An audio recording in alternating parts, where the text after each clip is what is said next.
مور نه ده نو استاد ولدیت خو یو دی کنه نو یو ولدیت والا خو ایسا طریقہ نشي کوله تا دا ولې کړی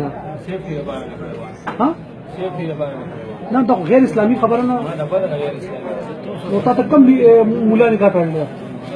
کم مولا او چې تعالی نکاح تړل کراچي کې ها نه ته بچي پوي دی نه خو دیو ها نه دا غیر اسلامي نه ده ته مسلمان جنې او تا دی ورور نکاح یو ورور سره نکاح وکړه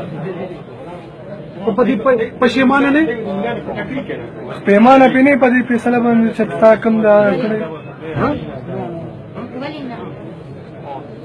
او دې کې ستاسو مور او پلار تاسو څه ویلي ایو کوي ته په پټه کړی